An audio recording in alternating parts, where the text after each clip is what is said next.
This is a video contribution to the Cavemen Around the Campfire series, Milk Toast Edition. Now, I had this theory for the longest time. I'm certain that I've talked about it before in the past, about how the white nationalists and KKK and all the other people, when they had their parades and could protest openly and not be prosecuted, that they served as a canary in a cage as the voice of free speech. That was hearkening back to in the day when people had to work in coal mines and there wasn't other detection technology. You would bring a little canary, and if the canary died while you were down there working, the canary was with you, then you knew you had trouble. There was big trouble, and you had to get out of there or don your personal protection equipment or what have you. So I believe that the racist and hateful people being allowed free speech was, in essence, the canary. That canary has obviously long since been dead. Probably we're going on at least 5 years now, where you have hate speech actually being listed out as a crime. So, okay, fair enough, is what it is. It was bound to happen, right? Bound to happen.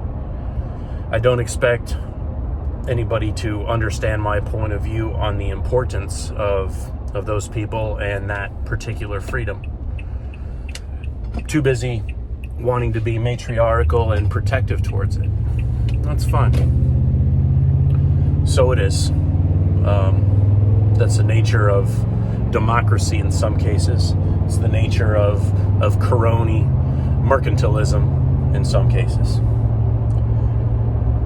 I've recently, actually maybe over only the past week, have discovered a rejuvenated canary.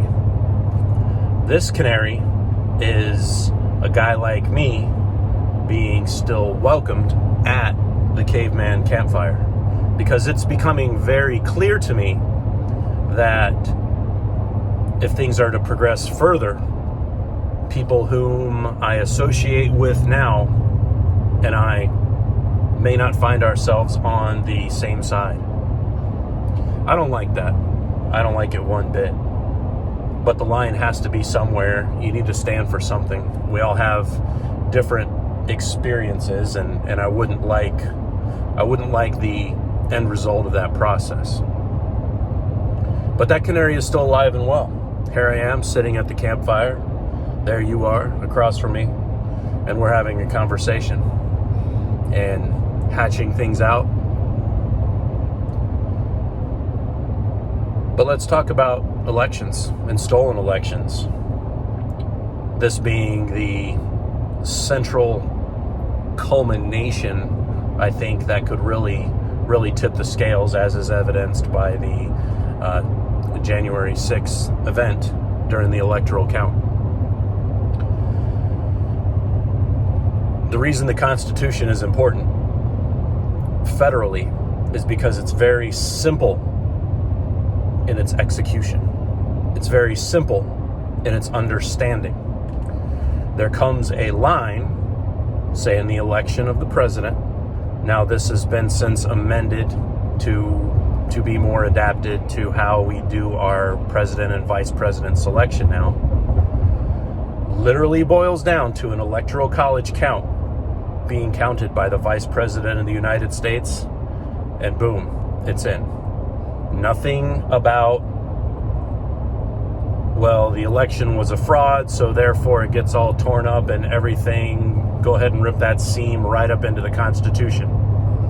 Federally, once that electoral college sends their sealed vote to the House, that's it. That's the line. You have your chance leading up to that. You have your district of appeals court.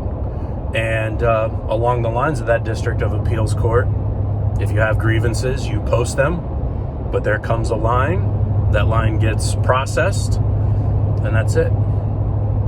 That's what separates us as a civilization. I mean, beyond that, you're looking at Law of the Jungle. Law of the Jungle's great. Anarchy's great. So long as you're the strong one. So long as you're the lion. And maybe you are the lion. Yeah, great. Good for you.